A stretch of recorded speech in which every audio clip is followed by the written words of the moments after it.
তো এখন দেখা যাচ্ছে যে অধিকাংশ মামলা ছিল অন্তঃসারশূন্য, হ্যাঁ, যেটা আপনি ইতিমধ্যেই দেখতে পাচ্ছেন। এখন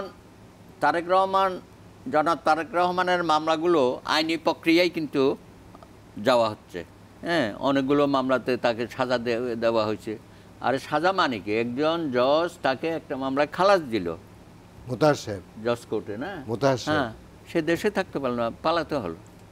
তারপরে chief justice S K. Sinha Sheikh হাসিনার 16তম সংশোধনী অবৈধ ঘোষণা করলো, তার দেশে থাকতে দিল না।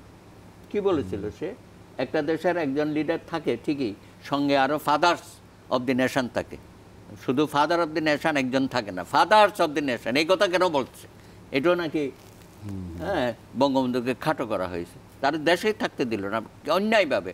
তো আপনি বিচারপতিদের বিরুদ্ধে যে ব্যবস্থা গ্রহণ করেছেন শেখ হাসিনার সরকার, এবং এই মামলাগুলো আমরা বলি ডিকটেটেড রায়, মানে সরকার যেভাবে চেয়েছে, আইনসুলভ যেভাবে চেয়েছে সেভাবে রায়গুলো আপনারা দিয়েছেন।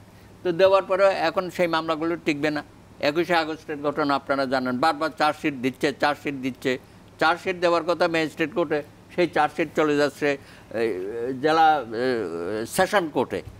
মানে যে কোনোভাবে হোক এই তারেক রহমান সহ যাদেরকে তারা খাটো করতে চায়, কনভিকশন দিতে চায়, সেই কাজগুলো করেছে। বেগম খালেদা জিয়া সম্পর্কে যে মামলাটা অস্বাভাবিক, এটা হয় নাকি?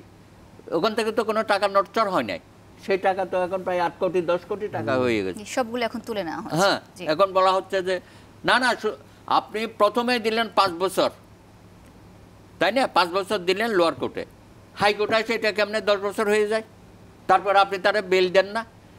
আরে হাইকোর্টে তো 5 বছর 7 বছর, আপিল অ্যাডমিশনের সময় বেল হয়ে যায়। আমরা তখনও বলেছি আপনাদের মিডিয়াতে যে 5 বছর, আচ্ছা ঠিক আছে, এটা তো কালকে যখন মুভ হবে বেগম খালেদা জিয়া বেল পেয়ে যাবে, এটাই নিয়ম।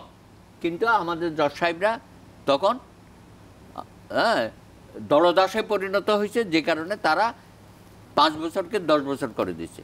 তা আলটিমেটলি তো সেই মামলাও টিকলো না। এখন আরও যে মামলাগুলো হচ্ছে, একই মামলা, এই যে শেখ হাসিনাও আছে, বেগম খালেদা জিয়াও আছে, একই মামলা, সেই মামলা থেকে শেখ হাসিনা অব্যাহতি নিয়ে নিছে, আর বেগম খালেদা জিয়াকে সেই মামলা বই বেড়াতে হচ্ছে 111-এর পর থেকে। ধন্যবাদ।